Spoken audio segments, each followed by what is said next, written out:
Good evening, folks. I think we got everybody. Travis, can you see Mike Lafredo on? I do not see Mike Lafredo on. Anybody heard from him that he wasn't going to be here?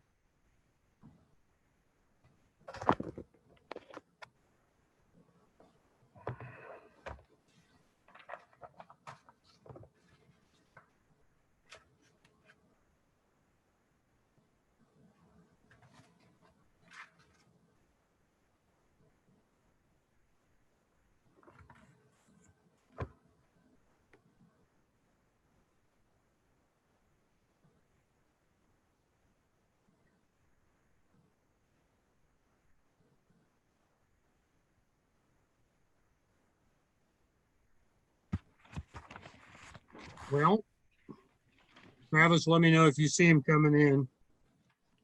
Will do. Otherwise, regular meeting in Windsor Heights City Council come to order. Roll call. Susan Skerry. Here. Joseph Jones. Here. Mike Lafredo. Mike Jones. Here. And Threase Harms. Present. Please join me in the Pledge of Allegiance. Pledge allegiance to the flag of the United States of America and to the republic for which it stands, one nation, under God, indivisible, with liberty and justice for all. Thank you. Motion to approve the agenda. So moved. Second. Any discussion on it? No. Roll call. Skerry's. Yes. Joseph Jones. Yes. Mike Jones. Yes. And Harms. Yes. Next item on the agenda is public hearing on ordinance 20-08, amending chapter 156.04 of Code of Ordinances to remove the requirements for rental property signage to be provided solely by the city and setting size and placement limitations on private signage. Dennis, Travis, have you heard anything from the public on that? I have not. Actually, we need a motion to open the Oh, public hearing. Move to approve. Second. Roll call. Skerry's. Yes. Joseph Jones. Yes. Mike Lafredo. Mike Jones. Yes. And Harms. Yes. Okay. Travis, Dennis, have you heard any comments from the public on this? I have not. Is there anybody that's online that would like to comment on this particular item? Mayor, if I may, the one comment that I have heard came through Councilperson Skerry's and was just a concern by a resident about the loss of being able to track rental properties through this program. This removal of the sign being provided by the city does not really affect our ability to continue to actively work to ensure that we identify rentals in the community and make sure those rentals are compliant. Just for anyone that's watching or listening that is nervous about that, we continue to track those through a database, and we'll continue to follow up and actively seek out those who are not in compliance and bring them in compliance. Thanks, Chad. Any further discussion? I think Chad pretty much summed up the email that I received and the responses back and forth.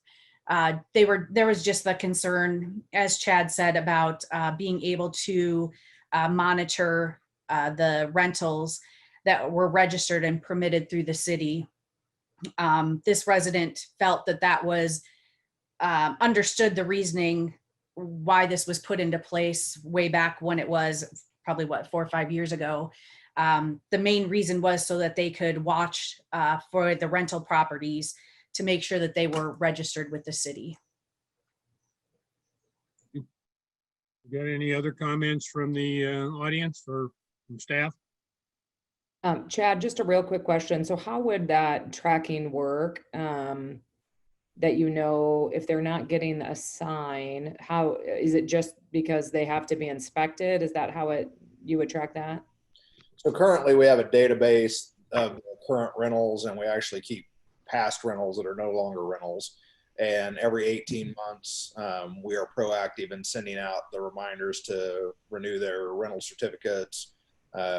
Jared Dummermuth is the person that coordinates that, and he does a great job at reaching out to the landlords and ensuring that we get the inspections done and stuff like that. The concern with the signs, from what I heard, was that apparently when that rule was implemented, they thought that that would force the landowners to go through the city to where we would know it was a rental. And as you know, that's only as good as the people that obey the rules, and the people that we have problems with typically don't. The number of those signs that we're issuing out is very, very small in comparison to the rentals anyway. And like I responded to Miss Scary's resident and their concern, typically those rentals are being rented by means other than a sign in the yard in this time anyway. And so that's really not an effective way to measure or to gauge what is and what is not a rental. So we have multiple ways to identify them if they're not registered. Sometimes patrol will go on a call and see something or deal with something that they pass along to us. If the fire crews are out doing other rental inspections, maybe they notice one next to the house they're at. The old rentals, once in a while we look back at those. So there's multiple means we have to try to track those. Plus we get feedback from the community if they suspect one's a rental, and we'll follow up on that as well. Super. I'm supportive of it. I just was curious what were some of the other means to track. So that's helpful. Thank you. The neighbors know, believe me, which ones are rentals. Hi, Michael. Hi, Dave. Any further comment? Motion to close the public hearing on ordinance 20-08. Move to close. Second. Roll call. Susan Skiris, Yes. Joseph Jones, Yes. Mike LaFredo, Yes. Mike Jones, Yes. and Threase Harms. Yes. Next item is consideration of the first reading of that particular ordinance 20-08 to amend the code of ordinances to remove those requirements for rental property signage. Motion to approve. Move to approve. Second. Any further discussion on it? Roll call. Susan Skiris, Yes. Joseph Jones, Yes. Mike LaFredo, Yes. Mike Jones, Yes. and Threase Harms. Yes. Next item on the agenda is presentation from Kathy Scheller, Internet Government Affairs Director. We've had numerous conversations and have passed numerous potential agreements back. Kathy, welcome. Oh, she was here. Maybe you, Thank you, Mayor. okay. Thank there you, are. Mayor. Will you need to have the screen shared? No, I'm fine. I do not need the screen share. Actually, I'm not where I can access a laptop. Okay. You have the floor, ma'am. Thank you so much, Mayor Burgess, members of council, City Administrator Dunham, and city staff. My name is Kathy Scheller. I'm the Director of Government Affairs for Metronet. And we are a fiber optic company that is looking to deploy fiber optics in the region, including Windsor Heights. Tonight, I'm here just to give you a brief overview of our organization and answer any questions that you might have as to who we are and why we're interested in these area subdivisions of Des Moines.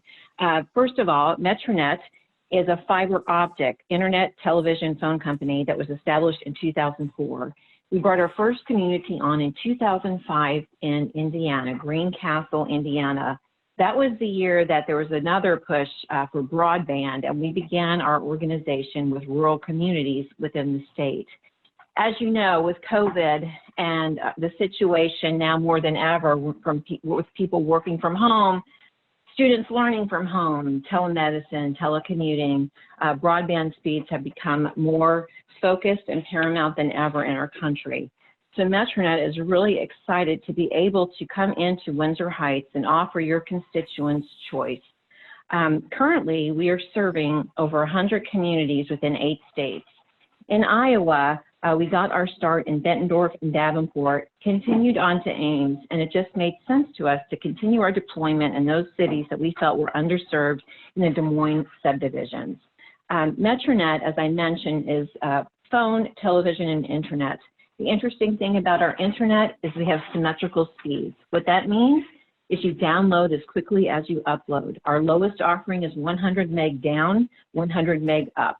Currently, our highest offering is a gig down, a gig up. What's interesting about bringing brand new infrastructure into a city is that as technology increases, and we know it will, think of all the new devices, smart homes, everything you have at your house, we know technology will increase. What's great about providing brand new fiber optic infrastructure to a city is that when those technology needs arise, all we have to do is change out the equipment and turn a dial because we're coming through as light. When I speak to councils across I work with all 8 of our states, quite frankly, what I tell them is this: the difference between a true fiber optic connection is the only devices that are attached to that strand of fiber are yours. Less than 20% of the cities in the country, communities, have access to a true fiber optic connection with their devices only. What I mean by that is this: a lot of times companies come in and they have fiber, but they deliver it to what we call a node, whereby, and I have this where I live, I don't even have what Metronet is going to bring to Windsor Heights. What that means is that when you're connected to a node, you're sharing the bandwidth with your neighbors.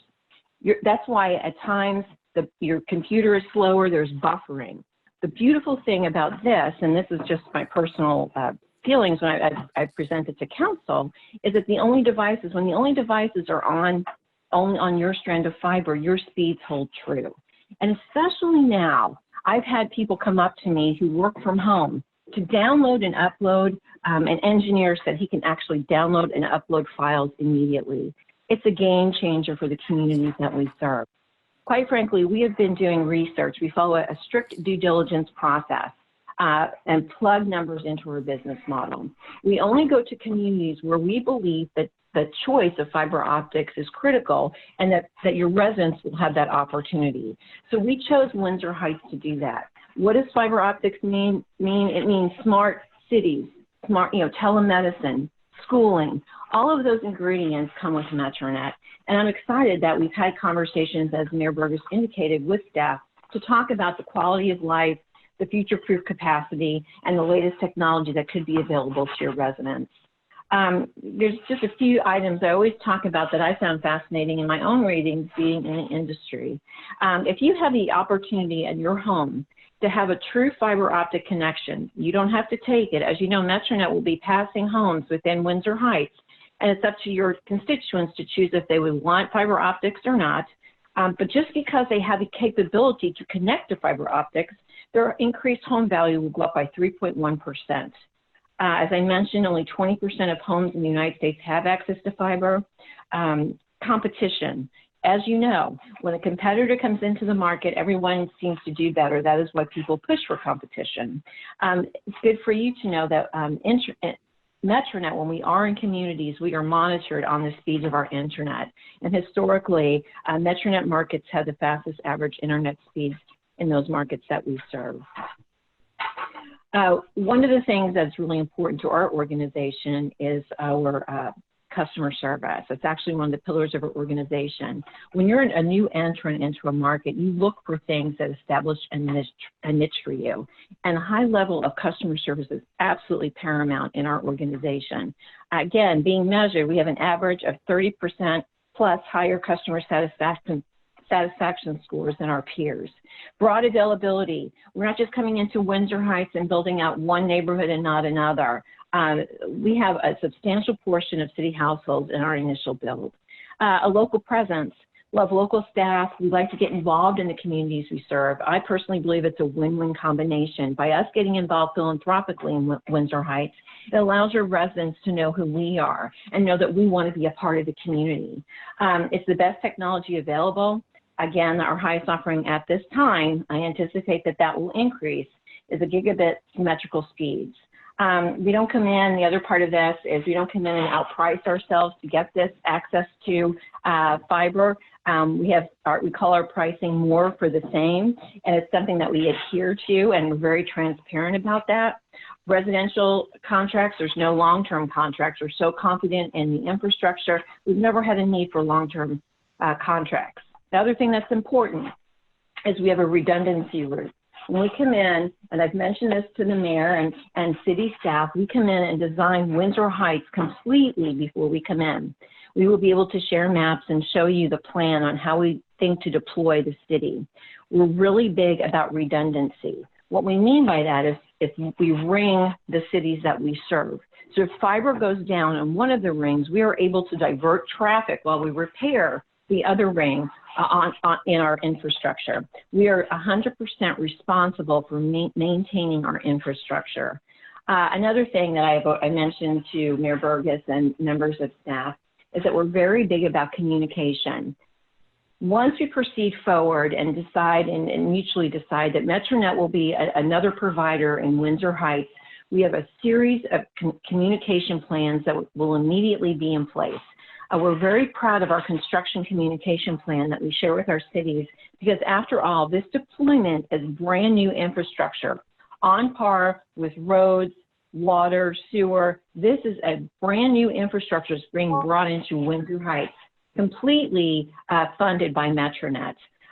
So we're really big about that communication plan because what we want are residents to be able to talk to us and kind of take those calls away from City Hall. City Hall can refer them to us. We're extremely responsive. Again, what we're bringing to the community is the opportunity for your constituents to choose. We believe that fiber optics is the way of the future, especially with COVID and the CARES Act money and all of these opportunities. Now more than ever, broadband has been brought to the forefront, not only in the United States, but across the world. I believe what we've all experienced has changed the way we'll look. It's changed the way we have meetings. It has changed the way people work. It has changed the way we educate our children. And we're really pleased that Windsor Heights and our due diligence process has made it to the point whereby we are ready to take on that 100% investment and move into the community. As you know, we're regional. We look for communities that are outside typically a large metropolitan area. We come in and look for communities and cluster them together. I'm sure that you've read that we've already been approved. Our letter agreement has been approved in Urbandale and Johnston. We are looking at Windsor Heights to be that next community that we bring on. The timing of our construction, once letter agreements are signed, is we will come in and start looking at the city closer. You'll start to see MetroNet trucks. And remember, we'll give you communication materials for your residents.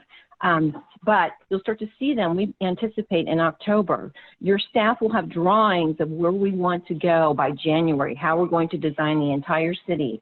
We will gain feedback from them. As you know, I said we are very transparent. Communication is key. And we look to put shovels in the ground and get started in the spring, weather permitting. I always say that when I'm in Iowa, weather permitting in April or in the spring. So again, I just wanted to let you know who we are, what we're doing. We've been very well received in Iowa. We are really doing extremely well, and that has encouraged us to continue our path in deployment. So that's who MetroNet is. I'm happy to entertain any questions. Again, we're a company that's small enough to understand the uniqueness of every city that we serve. We have over 165,000 subscribers, and I look forward to the potential of us coming into Windsor Heights.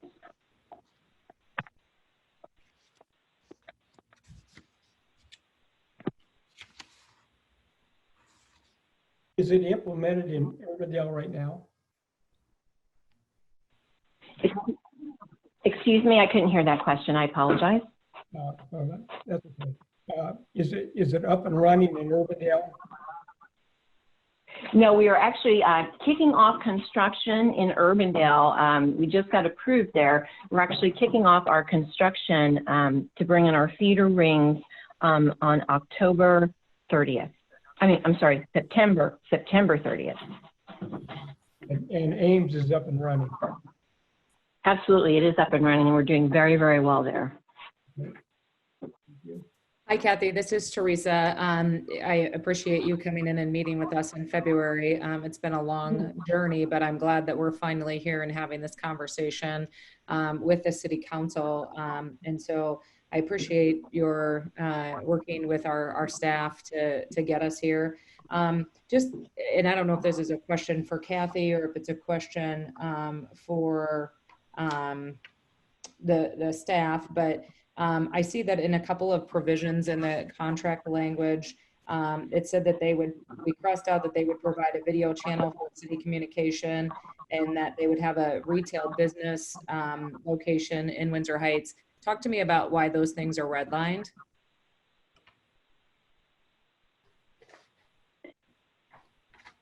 Well, we are actively looking for locations for business. It's been historical in our organization at this level of the agreement.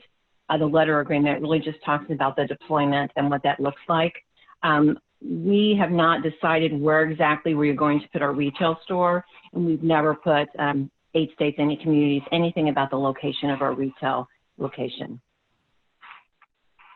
Okay. Threase, one of the things, if you notice in that contract, it also says a PEG conduit would be established. That's a public education and government channel. Okay. I think that kind of supersedes maybe the video channel that we were talking about. I could be wrong, but I know that that was added. That's Kathy? correct. Okay. Thanks for the clarification. Thanks, I appreciate it. And I know we are long overdue. Everybody knows and understands my challenges and my neck of the woods with internet. So this was something when we had an opportunity to speak earlier this year before the world shut down, that this was a priority to get here in Windsor Heights. So I'm thrilled that you're coming and I'm super excited and I can't wait till next spring. So Kathy, one last question. How long does it take? Or I'm sure you'll get us you said there'll be a plan. What's the average build out for a community our size?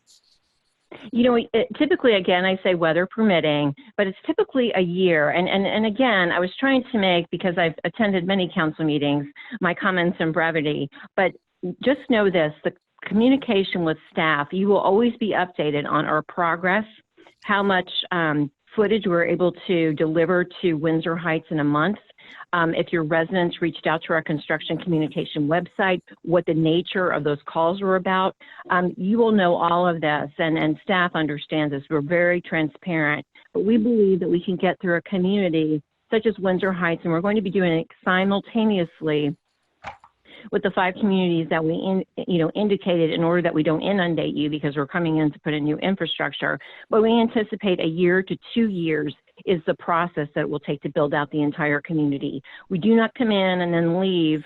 We stay with the project and we're very strategic in what we do, which is the reason we've been able to grow by over 200% in the last 3 years. Also, I would like to mention that initially, Windsor Heights is going to be thought of as, and this is to you, an expansion once we sort of put our foothold in the area. Because of that meeting that we had in February, because of the interest that you have in Windsor Heights, because of the staff that met with me and talked to me about it, I looked into it a little bit further. Through our due diligence, we found that Windsor Heights should be a part of the first wave of Metronet moving into the area. So again, I would like to tell you thank you for reaching out to me and scheduling that meeting. It made a difference. Great, thank you. Hi, Kathy. So will there have to be any local, I guess, buildings or any sort of structures here in Windsor Heights for this? There will not be any buildings or structures in Windsor Heights. There's no electronics in the field with this. Everything is, for lack of a better term, light. we're going to be able to, I believe, feed Windsor Heights through a location that we've identified centrally, and we will not have to do anything with that in Windsor Heights. There'll be no antenna to receive local programming in Windsor Heights. We're going to be able to achieve that through our location in Ames. Okay, thank you. Kathy, now this is underground fiber, is that correct?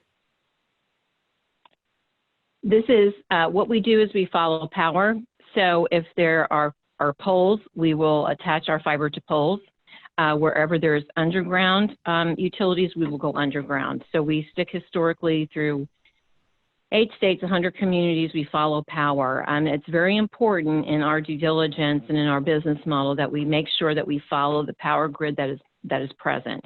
Now, if we attach to a pole and the city decides to take that pole down and want to put all the other facilities underground, we will definitely follow suit. Okay, that's what I read. Yeah, it's kind of too bad they have to have up on poles actually, but I understand. I do understand.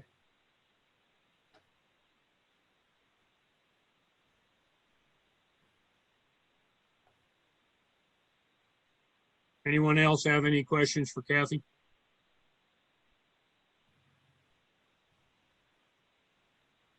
Okay, Kathy, thank you. Again, yes, again, thank you so much. And, you know, we really look closely at communities because, again, this is 100% investment on our part. And I'm excited to bring Windsor Heights hopefully into the fold because I know that it's going to be great for your constituents to have choice. It's going to be great for them to have the opportunity to access fiber. So thank you again for allowing me to have comments this evening. Thanks, Kathy. Next item would be consideration of the MetroNet agreement. Move to Motion approve. to approve. Second. Any further discussion? Roll call. Susan Skiris, Yes. Joseph Jones, Yes. Mike LaFredo, Yes, Mike Jones, Yes. and Threase Harms. Yes. Kathy, so you've heard we passed it. I'm Next looking forward to item is- coming to Windsor Heights. Yay. Next item is public forum. Is there anyone in the call in or online that would like to speak at this time?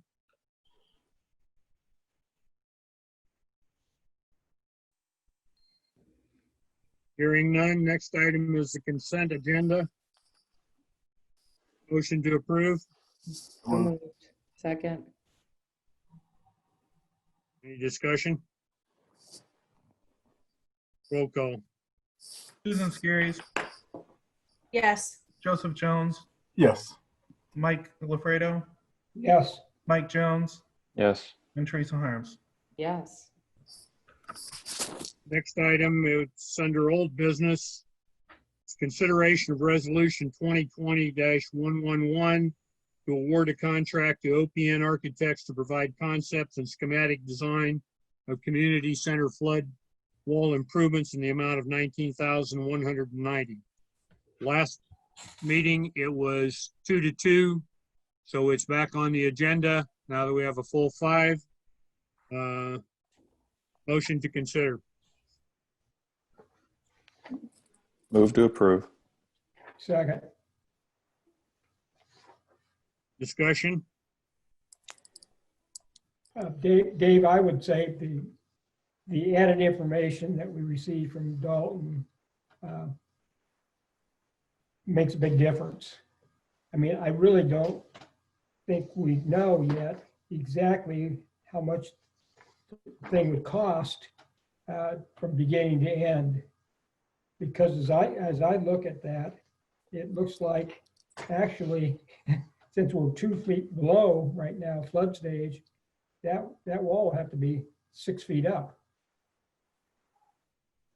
So that's how I understand it. And that's what the Public Works Committee understood, I don't believe, Mike Jones, you can correct me, or Dalton. So that is, for me, a new development, and I think it's going to take more consideration. So this is Teresa, and I would just add that I think from my perspective, and this is what I said last time, is it doesn't make sense right now to spend these dollars when we don't have a larger plan. I guess I should back up and say thank you to Dalton and thank you to the Public Works Committee for taking this on, because this is a charge that we asked you to do, to look at this more globally and come back with recommendations. I think we've done what we need to do for the moment, which is we've insured the property, but I don't think it makes sense right now to spend these dollars until we have a more in-depth plan on what our options are and how we will approach the fact that we don't have a plan for flooding and how we're going to do it. I think this is a part of potentially a plan into the future, but not one that makes sense at this very moment. I think we can evolve that over time and then come back when we have a larger plan to look at and then consider it at that point in time. I just don't think it makes sense at this juncture. I think it's a waste of taxpayer dollars. Yeah, I mean, it's a plan, but the cost, we don't really know what the costs are to do it even. So if we want to pursue it, you'd have to do more investigation. Yeah, I would vote against it right now. Too Can I many just ask unknowns. 2 questions, just clarification? If we did build this wall around the community event center, we would still need to have flood insurance, correct? I Yes, think that's correct. Dennis should address that. Yes, it's correct. Okay. And then also, I thought the last presentation that we had, my understanding was that there would be openings around the community event center. And so it would take, I don't know, manpower to put the gates in, for lack of a better term, if we had some type of flooding. Is that correct? Would we have to have Public Works employees come out and actually physically put the walls, put them into place so that there's actually a complete flood wall? Well, Dalton can jump in on this, but over the last 2 weeks during my speeded up education, it's my understanding that yes, there would be human labor involved in protecting the building even after the flood was announced. Dalton? Yeah, that's accurate. There's different kinds of openings that Rick could probably speak to as far as like what it would take to get them shut off, but there would be some kind of human element needed to completely seal the place off in the event of a flood. And then what would the difference be between, because I know that we were worried about the Public Works building because you wouldn't have enough time to get all of the equipment out. Would we have enough time to even put the gates up in the flood, for this protection in this wall? But we wouldn't be able to protect the Public Works building. Am I kind of off in my thinking on this? No, Susan, I think practically speaking, I've reminded the council that we don't have a response plan in place right now. So we can't say with definitive measure exactly how that response would work. I mean, Dalton has a pretty good idea in his head how we're going to respond to that. But practically speaking, the Public Works staff are not going to focus on the community center first. They're going to be focusing on getting that equipment to our designated staging site for a flood, and then we're going to start thinking about the community center. So that's one of the big issues that we've been kind of bouncing back and forth internally, that the community center, to be designating the community center as a priority response area in a flood event right now is probably not practical. In fact, there's the Public Works facility, there's the residential area that's going to be flooded out, and then there's going to be a huge impact at the corner of 73rd and University as well. So those 3 areas would probably be a higher priority concern for city staff than the community center. We talked at Public Works too about raising up the generators to protect them. And so that's kind of a mitigation plan to raise those up. Dalton, you can speak to that further, because as I understood it, other than moving the vehicles out, that would be the main problem.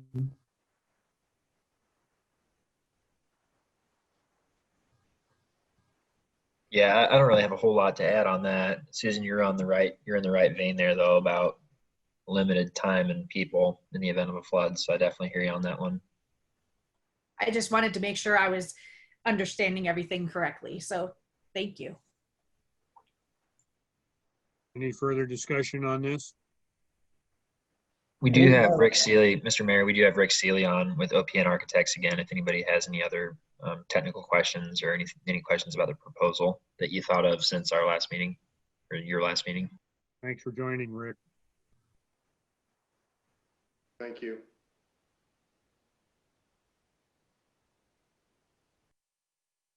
Anyone have any other questions? If not, let's roll call. And Mike Jones, No. Mike LaFredo, No, Susan Skerries, No. Joseph Jones, No. and Threase Harms. No. Thank you. I'm sure we'll hear more as this progresses on. Next item is a return from last month also, consideration of resolution 2020-112, approving a scope and fee for traffic analysis on 69th Street between Hickman Road and Washington Avenue in the amount of $5,500. so moved. Second. Discussion? Yeah, Dave, let me maybe start this. Chad and Dalton and I met with about 5 or 6 residents on 69th Street, which gave them the opportunity to express what their major concern was, and it was the safety of children that are going down the street, and scooters and bikes, a variety of those types of transportation methods. So, and we know the streets going north to south has a pretty steep incline. And it's similar to 70th. It's similar to 73rd. Washington has got the same thing. And Chad pointed out, Chad, if I'm speaking incorrectly here, please cut me off, that certainly if you prioritize the greatest needs, 69th would not be. And because it's a shorter street. And then one more thing I would add, because it came up from one of the residents, that they weren't there at the meeting, and they have no children, by the way. But they suggested what are those islands in the middle that will kind of calm traffic. And Mark suggested at the time that I go out and take some pictures of the ones that were in Des Moines, which I did. About got hit by a car on Southwest 14th, but I got the job done. And anyway, so I don't know what happened to the pictures. It was really a big island there, which wouldn't be needed here. But I think there's probably other possibilities that could mitigate people speeding, not only on 69th, but elsewhere. There could be some, now I don't know, I'm not the expert on this. This is you, Dalton. Kind of ridges that people feel on their tires when they're going down. I think there's a place that one of my colleagues on the dais here mentioned regarding the speed bump in Des Moines. Type of speed bump, I guess. So I think there's other alternatives, but I agree with the residents that there's a safety issue, and believe me, sidewalks wouldn't remedy that issue, because they're they wouldn't be wide enough for the amount of space that they take up, and they go real fast. So, anyway, that's what I have to say. So, but I don't think we need to use $5,500 for traffic study when it's not included in CIP, or it probably won't be done right away. So I think that's just kind of foolish, to be honest with you. Thanks, Mike. Any further comment? Mr. Mayor, if I might just jump in real quick. Go ahead. It's standard practice in most communities that whenever you're thinking about the need for traffic calming, that you establish a basis for that consideration by doing a traffic analysis. And what that does is it helps you to decide whether or not this issue that has been identified is going to be one of a vehicular or design in nature, or is it going to be one that's pedestrian use and traffic patterns in nature. And I think anytime the city is faced with these types of concerns, whether they be safety related or flow related, a traffic analysis is something that you would want to have in your back pocket to begin the discussion. So if we don't have one of recent note for the 69th Street, Hickman, Washington corridor, we should get one in the file. We should get it done so that the experts have something to look at and some really hard data to consider on this. Dennis, I think we do have some information that Chad provided from the sign about how many people exceeded the speed limit and that. So we have a good feel for it. And I don't disagree with you, what you're saying. If we were going to actually do it, then perhaps the traffic study would need to be done. So I'm not saying it wouldn't need to be done, but I don't think it needs to be done now because it's not going to happen. Mr. Mayor, then I would just jump in. I agree with you, Mike. I think if we're going to do this and we're going to take it under our wing as some type of traffic calming initiative in the city, we should budget for it and pick out some of the higher priority corridors for next year. Correct. Yeah, that would be the case. Kind of have a plan moving forward. Thank you, And folks. we have the CIP that I think needs to be updated. Correct. So that could be worked on with the, I think it's the budget committee that does that. Okay. Any other questions or comments? Roll call. Mike LaFredo, The motion is, well, Yeah, you you do the moved traffic to study. approve. excuse me? You moved to approve the resolution number 2020-112, approving a scope and fee for traffic analysis on 69th between Hickman Road and Washington. Okay. I would say no. Okay, Mike Jones, No. Susan Skerrys, No. Joseph Jones. Yep. And Threase Harms. Yes. Motion was defeated. Next item is consideration of resolution 2020-113, supporting United Way of Central Iowa's 21-day equity challenge. Move to approve. Second. Any discussion? Thanks to the team for putting this together and for getting this on the agenda so we could be supportive of this. And I guess just let us know what else we can be doing. If Whitney or anybody else will be doing communication pieces to this. So thanks. Any further discussion? Roll call. Susan Skerrys, Yes. Joseph Jones, Yes. Mike LaFredo, Yes. Mike Jones, Yes. and Threase Harms. Yes. Next item is consideration of resolution 2020-114.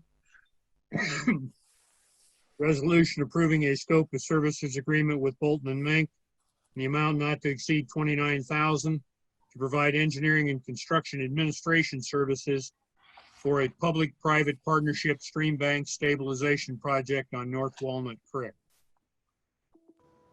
Motion? So moved. Second. Discussion. Dalton, you want to step in, or Justin, and explain this a little bit? Dennis, how would you like for us to proceed here? Dalton, you can handle this. Mr. Mayor and Council, Go ahead. this is something that came from the Public Works Committee. And prior to finding out what was all involved in this, the quote that Dalton was Hey, able Dennis, to. this Yeah. that's the other stream bank project. Sorry. It's the North Walnut Creek Stream Bank project. Right. Yep. Yes. So the amount of money that we're talking about, 29,000, doesn't it involve a real one of the property owners contributing money? Yes. Yep. So we're not certain how that cost sharing is going to take place without having further discussion with the Public Works Committee.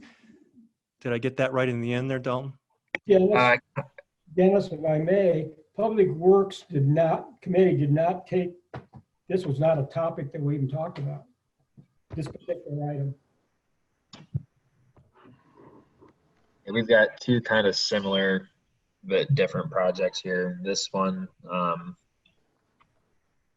so this one is the project we talked about probably about a month ago with Mr. Langness, partnering up for a public-private partnership on a stream bank restoration on city property behind his house. I was way under what I thought it would cost first for engineering services. I thought we'd be looking at around $8,000, and then just my conversations with Justin, I think I underestimated on construction as well.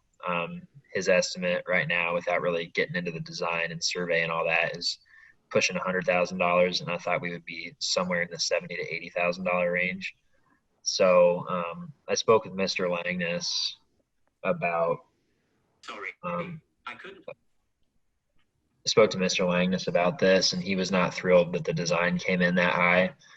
Or I guess I should say the engineering services. Design is only a portion of that. Most of the cost is in modeling, survey, construction administration, design. It's more than the other projects, but it's not terrible. So I guess it's really just where do you guys want to go from there? Well, Dalton, the contractor that you had looked at over was pretty definitive on what he said. Hopefully others read this, because I mean, it's problematic to do the work, even if we undertake it, because of the joining of the two creeks. And what did he say in here? That certainly going to change the water flow, and it may, I take it to mean it may even make it worse.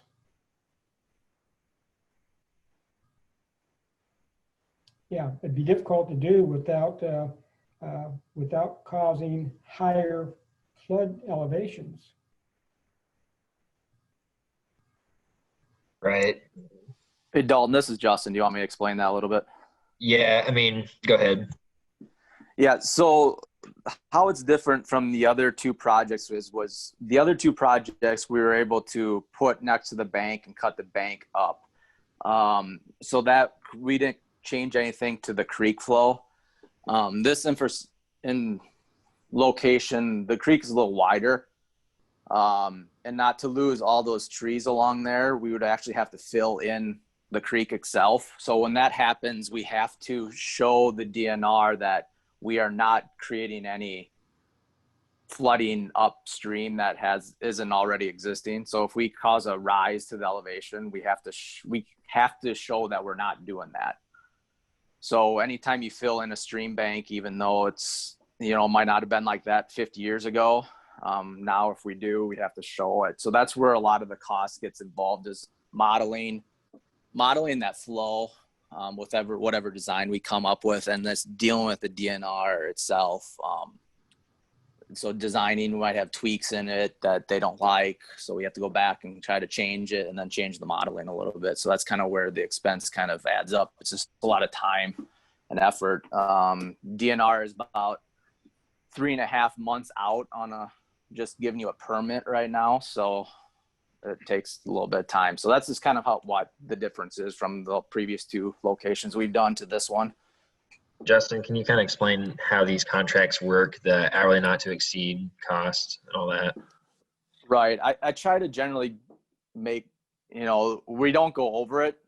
If we don't use the hours, we don't charge them. So it's just one of the things with these is we just don't know what the DNR is going to say, and dealing with them sometimes takes a little bit of time and back and forth discussions of how we can do a design and tweak it. And like I said, just changing the model from that. Correct me if I'm wrong, but one of the things that complicates this even more is it's right at the junction of Rockland Creek's intersection with Walnut Creek. Yeah, he says that, the contractor says that. Correct. And if you kind of, after I went back there with contractor, it kind of shows where some of that water comes out. And so my opinion, it was to extend it farther north from the Langness property. Otherwise, I think if you just put alongside of his property, you have the chance of, it kind of coming back and behind it type of situation. So that's kind of why the construction got a little bit more expensive too, because you just have to go farther up the north.